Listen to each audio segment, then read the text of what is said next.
Al, again, just an absolute honor to have you here on the program. Good to be with you. This is fun. It's fun to talk to you about some boxing that means a lot to your listeners. Absolutely. Deontay Wilder country, as you well know, here in Tuscaloosa, Alabama. I got to start, though, with a true or false question for Al Bernstein. Okay, go ahead. Hall of Famer, International Boxing Hall of Famer. I'm going to give you a true or false, and you tell me which way you want to go with it. The best fight you ever called was Thomas Hitman Hearns and Marvin Hagler in 1985. That's the best fight Al Bernstein has ever called. Well, that's actually going to be, as ridiculous as this sounds, the answer is going to be false. Ow! As great as that fight was, the one that was better that I announced, because it went longer and it's kind of Hagler-Hearns times 3, is Diego Corrales versus Jose Luis Castillo in 2007, I believe. Okay. Which was a lightweight title fight that the two of them engaged in, probably the best lightweight title fight of all time. And Hagler-Hearns would be second on that list, but it was a spectacular evening. Hagler-Hearns obviously had more impact in the world of boxing. But the Corrales-Castillo fight, if you ever get a chance to take a look at that, it is one of the best. It is an astonishing fight. But Hagler-Hearns was certainly terrific. Yeah, and you're right. Hagler-Hearns didn't even get through 3 rounds, I don't think. Yeah, and it was terrific. It was great. It was great. I mean, and all the magnitude of the fight was spectacular while it lasted, and the magnitude of that fight was pretty extraordinary. The only reason I'm forced to go with Corrales-Castillo is because it went 9.5 rounds, and not only did it have action in every round, just like Hagler-Hearns, but it had a wild ending in which Corrales got knocked down twice, got up, and then promptly stopped Castillo. The referee stopped him. Watching the replay earlier today of that Hagler-Hearns fight, you worked with Al Michaels, legendary play-by-play guy, at that fight. In understanding both those guys, if you have any recollection of boxing at that time, both those guys typically didn't waste a lot of time getting to work. But even with that understood, did it still catch you and Al by surprise the way that fight just came smoking out of the gates? Yeah, a little bit. You know, it's interesting. The undercard to that fight was pretty subdued. There were some fights on it that should have been better, and they weren't. So it was kind of subdued. And I don't think anyone could have. Round 1 of that fight of Hagler-Hearns was arguably one of the best rounds in middleweight boxing history. So it did kind of take us by surprise that it was so amazing. By the way, also on that broadcast was Kurt Gowdy as the host. So absolutely. For me, in 1985, I was only 5 years into my broadcasting career, and to work with those two men was quite a thing for me. That evening, I have to say, still remains in one of the 2 or 3 best evenings ever for me in broadcasting. Your pay-per-view resume didn't start out all that bad either, with I guess Hagler and Roberto Duran a few years earlier. So we're going to get back to this topic after we talk some Deontay and his big fight coming up. But it's those fights that I'm going to need some help from you coming up as we wrap up the segment here in a little bit. But we want to talk Deontay Wilder, obviously. Big fight in Brooklyn. You're going to be on the call for that one for Showtime. Broadcast begins at 8 p.m. on Showtime. Deontay in his 7th defense of his heavyweight title. It's cliche. We've heard it too many times, Al. Right. Styles make fights, right? Well, talk to us about maybe the similarities or contrast in styles that we're going to see from Deontay Wilder and I guess Luis Ortiz on Saturday night. Yeah, Luis Ortiz is giving up in terms of the numbers. Luis Ortiz is giving up the edge in almost everything. Deontay Wilder is younger, he's taller, he's got a bigger reach. And physically he moves. He is more athletic. Having said all that, Luis Ortiz is a good fighter, a very good fighter, and has a lot of power. I think. He and Deontay Wilder have knocked out just about everybody they've beat, and they're both undefeated. And so the difference in the styles will be that Ortiz is a fighter that will kind of try to get inside the long jab of Deontay Wilder, work to the body. He's a very good body puncher, and try and land that straight left hand to the head, if at all humanly possible. The big thing with Ortiz is whether he will remember to try and jab his way in. Sometimes when you're in against a big, tall fighter with a very good jab, as Deontay Wilder has, you don't use your jab. You kind of just rush in and maybe get hit with counter punches. Deontay Wilder, as your fans well know, the big thing for him is using the controlling the geography of the ring. He's big, he's tall. Sometimes he's a little wide with his punches and leaves open for people that are straighter punchers to hit him, and that's a danger against Luis Ortiz.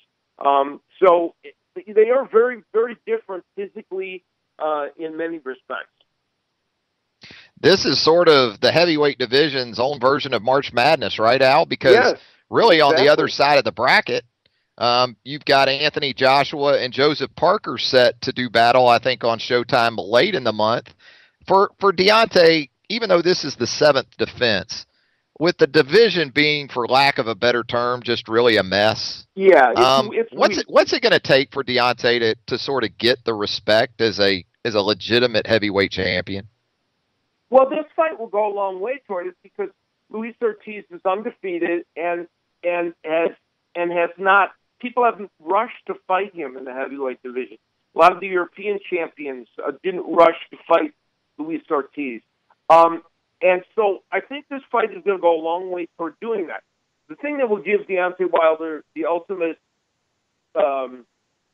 stamp of approval, of course, will be probably fighting whoever wins that fight between Anthony Joshua and Parker. And clearly Joshua is the favorite, and Anthony Joshua is arguably the most prominent worldwide heavyweight in the world. And so clearly that's the fight that all fans want to see, and that's the one that ultimately, for Deontay Wilder, will be the ultimate stamp of approval if he can win that fight, and what will catapult him to a bigger level of stardom.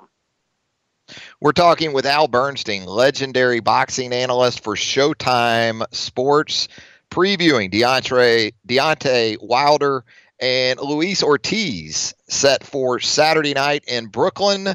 A card that you can see on Showtime beginning at 8 o'clock Central on Saturday night. I mentioned those earlier sort of golden year era fights. You had the Four Kings that we've already sort of touched on during those years. I've grown cynical a little bit, Al, in terms of my boxing fandom. So what I need right now is for you to talk me off that ledge. Why should I still, as a boxing fan, have the same interest or a similar interest in the sport that I did dating back to those years of the great fights we talked about earlier?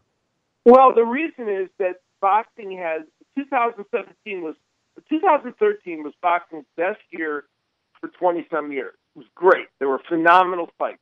The sport didn't really build on that as much as they might have. But last year, in the year 2017, last year was as good as 2013. The level of the fights, the exciting fights that were made were spectacular. And in 2018, already we've had 3 or 4 terrific fights.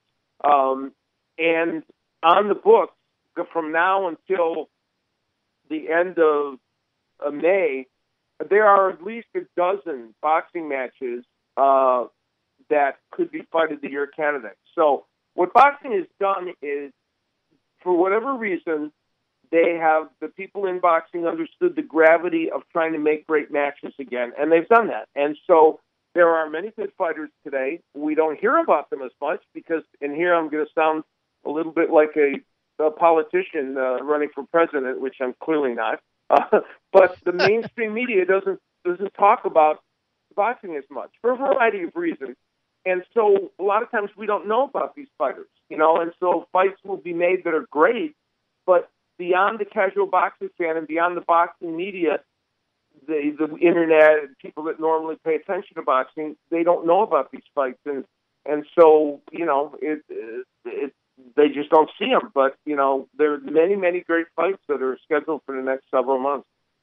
Talking with Al Bernstein on a Thursday edition of Southern Fried Sports, presented by Carty and Lloyd Attorneys at Law and Mercedes-Benz of Tuscaloosa. As we let you go, Al, how important is it to the heavyweight division and maybe boxing in general that we ultimately get this Wilder Joshua matchup in the heavyweight? How important, in your opinion, is it to the sport? I'm usually not one that lays a lot of, people always say that, this fight is desperate for the sport or desperate for the division. However, I think this one is really important for the sport, and it's certainly important for the heavyweight division.